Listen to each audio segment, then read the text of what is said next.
You now are listening to the audio podcast of Prisoners of Hope, the antidote to what ails your heart. I'm your host, Dr. Deborah Brazeal. So come on in, pull up a chair, and open up your mind as you get ready to receive the download that hope will bring.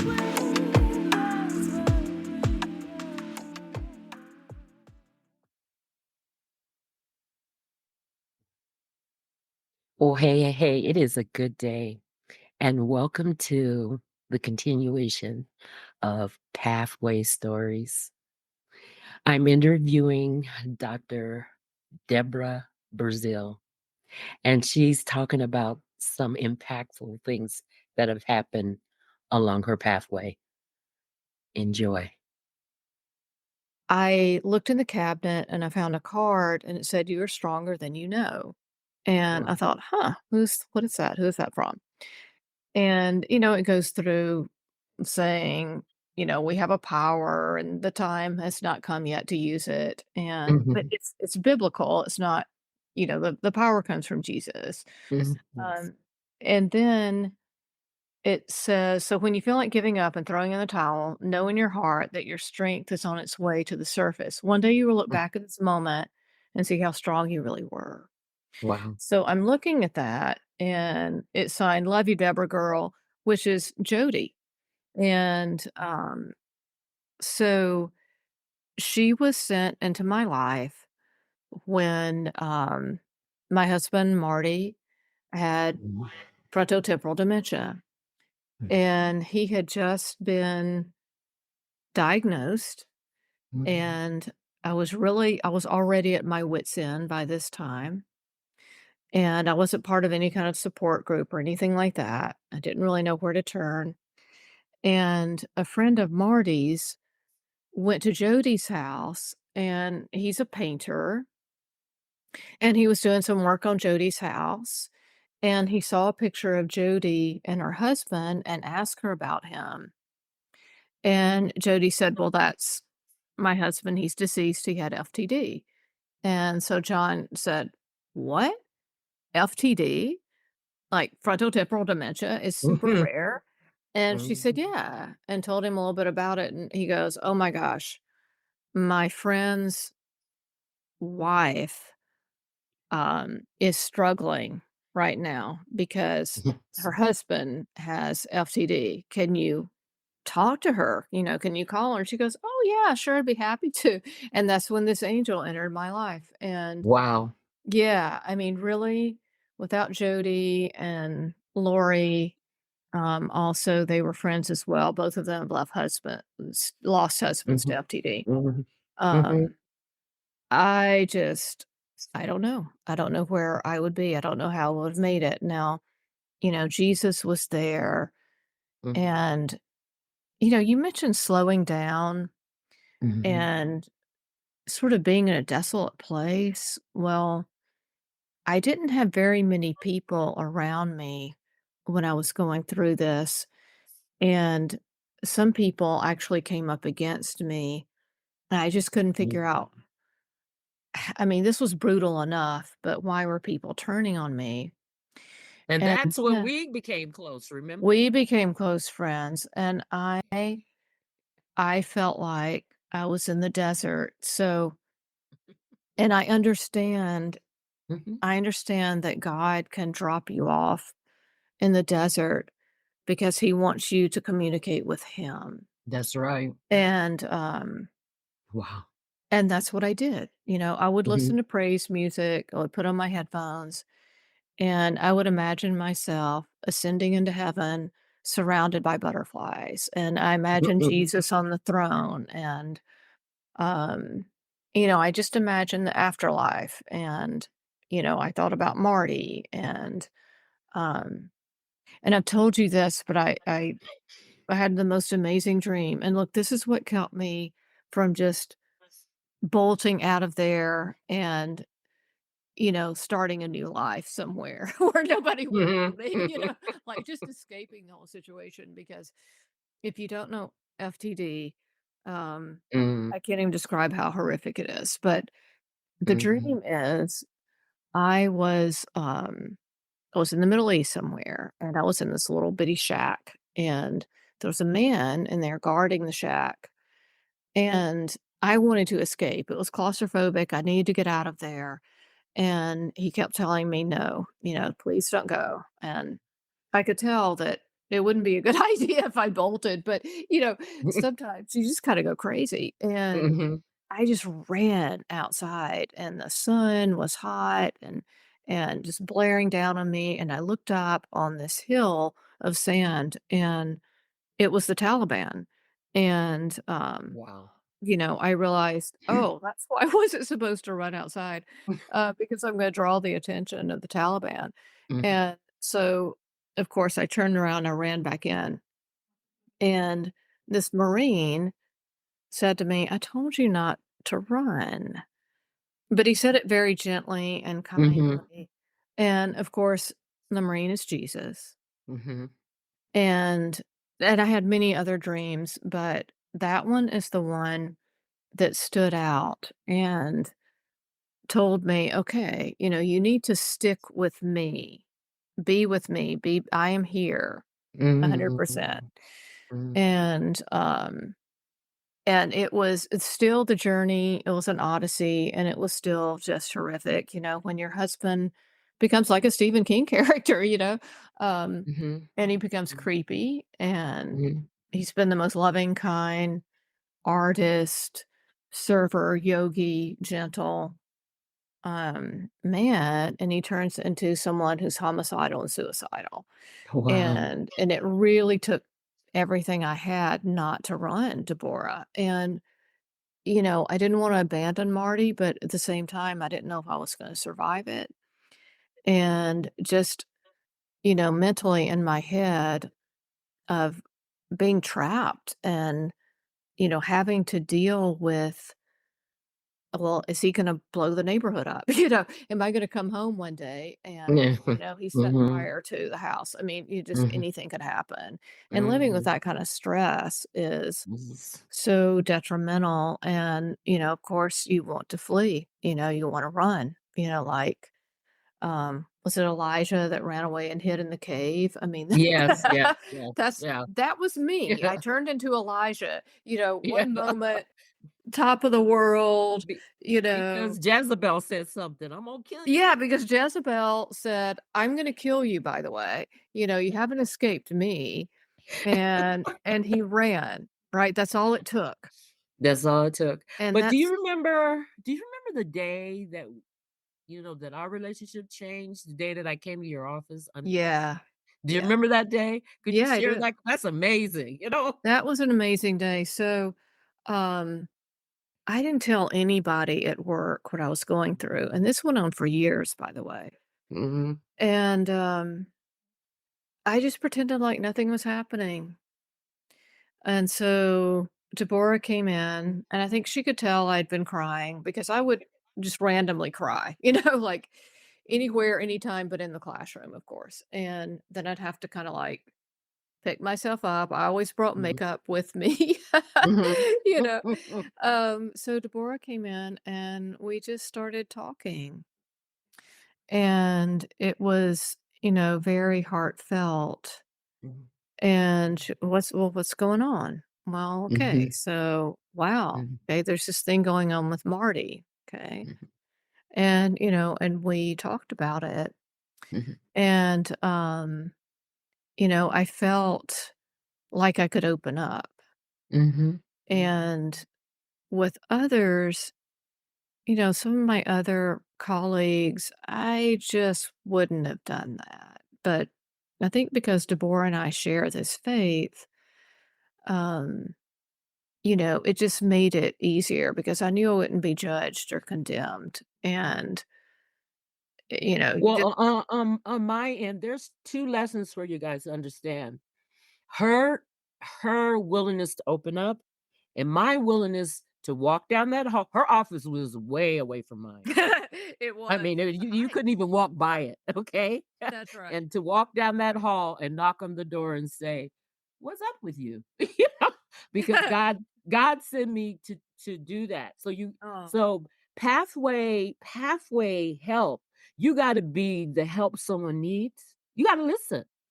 Because for some reason, I'm in my office. I'm like, I got lecture. Because we're both, college professors. And the Holy Spirit said, go talk to Deborah. And I'm like, I am talking to me. Oh. You know who because I was arguing with him and I went down there. And yeah. Yeah, I get it. Uh-huh. So that's amazing because you were at your wits' end that day. Oh my gosh, Deborah, you were so wonderful, and it was just so I needed support, but I couldn't really reach out, to many of my colleagues. Mm. So when you answered Jesus's call to come to my office, it was everything to me. And we were always, close acquaintance, but we became real Mhm. close after that. And we're That's like, right. all these years. I mean, we know these Yeah. years. Yeah, that was th I mean, all in perfect timing, right? Right. Um, but we were both dealing with issues earlier in our life, and, um, I mean, it would have been great, if we had been tight before then. And then, of Yes. course you moved to Colorado. Right. I Like, retired. wow, even further away, but, um we maintain that bond. And, the other cool thing we have in common, which we've talked about, is that we're Deborah and Deborah. We're Mhm, named after her mhm, in the Bible, mhm, and, like, consciously. My mhm. dad chose that name, and I'm sure your parents chose that name for you Yeah. for a reason. Mm. Mhm, mhm, And, so mhm, it's interesting mhm. that we have kind of some of these parallels. You've certainly experienced a lot of trauma and grief in your life too. Right, right, Yeah. right, Yeah. right. So was that the end of your, holding your breath, or were there other incidents in your life where you had to go to God? Yeah, so I'll go back in time now. Okay. So I moved out to Cal Poly, and I was in my 20s, and I can't say I fell away from Jesus. I didn't. Mhm, Um I still went to church, but with all the things I was going through at work and personal life and so on, I really should have been praying more, listening more, slowing down more. My life was busy, and yeah, I was just running around everywhere. And I really don't do well like that. I really have to. mhm, Today, I have my practices and I meditate and I pray and so on. Well, I didn't back then. mhm. And so I had three things that happened in rapid succession. And I can only imagine this was Jesus saying, "Hello, hello. One thing, two thing, third thing, takes three with Deborah." Okay, that's fine. So, and I won't go into detail on any really except the last one, because that's what changed me. But I had chronic fatigue, back when nobody believed you. Nobody understood that that was actually, a condition. And, it literally laid me on my back. I was still able to teach somehow. I made it happen. And I met a man through a colleague at work that was able to heal me. And there Mhm, was a certain protocol to follow, and etc.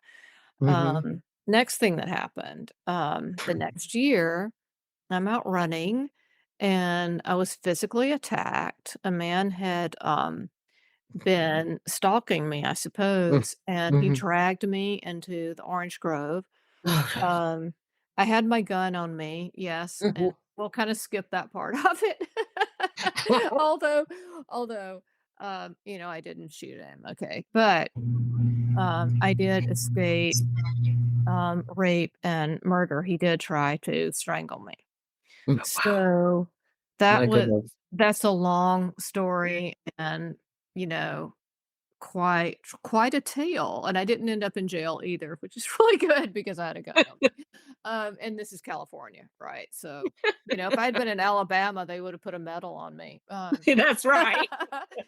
But not out here. You Um, have been the local hero.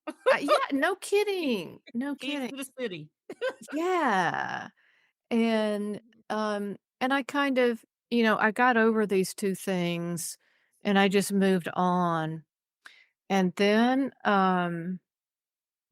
I had done a photo shoot, with a girlfriend and up in, oh gosh, north of LA at this, studio, and it was my first time to do anything like that, a real professional photo shoot, and so excited. And my girlfriend, JK, was in the celebrity crowd because she had done some modeling and so on, Mhm. and so we were going to a barbecue someplace in Bel Air. Rod Stewart was gonna be there. I mean, just crazy stuff, and I was so excited, right? And so I got done with, the shoot and, got in my car, and she was in her car. I was gonna follow her, and, so I was driving, and I thought, "Oh, yeah, I need to put my seatbelt on," and I did, and she went through a light, and then the light turned yellow, and yellow and yellow, and I thought, "Well, okay, I'll go through the light," and I did. Uh, oh, And I looked, I mean, all of a sudden, something came into my field of vision that looked like a train. I thought, "Where did oh that train come from?" my Uh, god.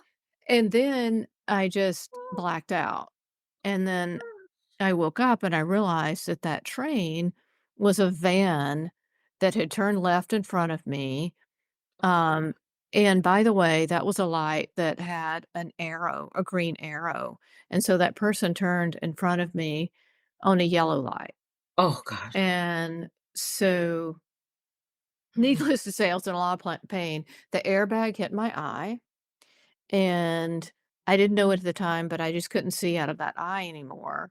And I went Uh, to the ER, and it was not in a terribly good area. And then eventually, of course, I came back down to Orange County, and I realized that I just didn't know if I was going to be able to see out of the eye again. Well, okay. This got my attention, and I was distraught, to say the least, and my mom was horrified, and, you know, I I really hadn't thought about God a whole lot lately, and, my brother had this, book by the very Reverend Paul Zahl, and it was called Who Will Deliver Us? Like we all need saving. mhm. Oh yeah. Yeah, I think we do. Well, Yeah. I remember reading that, and I kind of confronted my humanity for the first time, really, Mm, in that you look at it and you're like, wow, I am that person.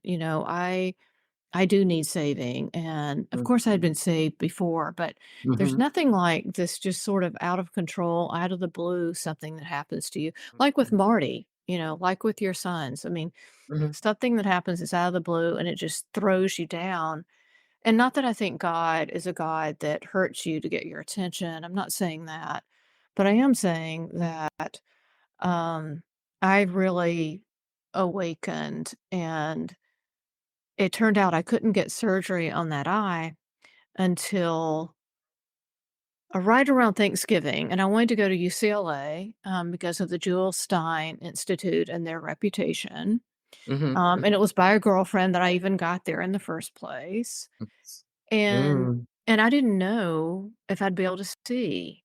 And my eye kept getting darker and darker, and I had a great department chair at the time, and she said, "You need to take this semester," or this quarter at the time, off. Mhm, mhm, And I didn't wanna do it, but I did.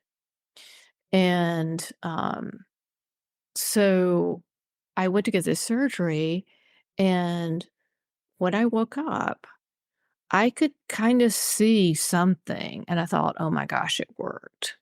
Thank you, Jesus." Right? mhm, Well, because what happened is I had a traumatic cataract and he replaced the lens and, mm, that I can see. Now there was a lot of pain around it.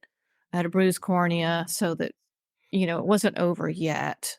Um, but it did eventually completely heal, even though some doctors said you'll have pain forever, and they it sounds like doomsday, right? Yeah. Uh, but here's the crazy thing. So after my surgery, um, the doctor said, "There's somebody here that wants to see you." I'm like, "What? Who?" Like, my boyfriend was there, but what do you mean? And there was a guy in there, and he had, the surgical mask, and I said, "I can't see your face, I don't know who you are." So he pulled it down, and it was one of my students, my former Wow. students. Now, he had been in my class, an entrepreneurship Wow. class, and he and his good friend, were working on a project together. And his friend's father had started this company called Star Surgical, and guess what they manufactured? Um, Corneas. lenses. Lenses, yeah. Lenses, right? Because I had a traumatic cataract and had to have my lens replaced. The Mhm. kind of lens that they invented is foldable. So what that means is you only have to make a tiny little cut in the eye, you pop the lens in, and it opens like an umbrella. It just pops open, as opposed to the old lenses, which were not foldable. And it needed a much larger cut in the eye and could do damage, but it's better than not replacing the lens. So I'm looking at this guy, this student of mine, and I'm thinking, so you came up with, or, your friend's dad, but he was in on the business plan and so on. You came up with this innovation in my creativity and innovation class that saved my Mhm. eyesight, right? Wow. Yeah. Well, And you talk I've been about being humbled, right? I'm Wow. listening to you. There's been so many pathways. A seatbelt. Someone told you to put a seatbelt on. Mm, Your ability to be strong and yeah. fight that guy off. Your student that has this my son is blind in one eye. Yes, I do. So I'm actually listening to this. I'm like, wow, Mhm. maybe Alex could be helped by this. So we'll talk about that off We air. we But need yeah, we need to talk wow. about that because, Wow. it was, I mean, technology is amazing, and Mhm. remember, this was, gosh, 25 more years ago, and, technology Wow. changes, and I also had an enlarged pupil, and I used to wear colored contacts to sort of camouflage it, and also because of the sun coming in, Mhm. and all these years later, Deborah, in 2019, it was right before COVID, um, they have a surgery where they go in and they stitch up the pupil. And I said to the doctor, "I've been waiting 25 years for this surgery to come about." Wow. And then I had that surgery and no more problems, and my eyesight is even better, and so yeah, there could very well be something out there for Alex that we haven't explored. Wow. The eye does heal. I mean, it is a fast healer, and I wouldn't be surprised at all if there was not Wow. something out there Well, for his him. optic nerve is not receiving the information, but, Mm, yeah, from the first got it. accident. Yeah, Uh-huh. you could read the book, The Accidents, because I sure did. What was it? oh my god, I describe what happened. But, there's so many things, miracles you have described. There's Well, stay tuned to the third part of this intriguing interview. Until next time, God bless.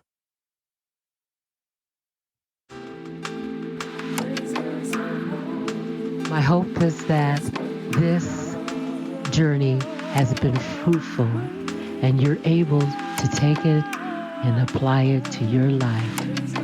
Until next time, tune in again for the Prisoners of Hope podcast. God bless.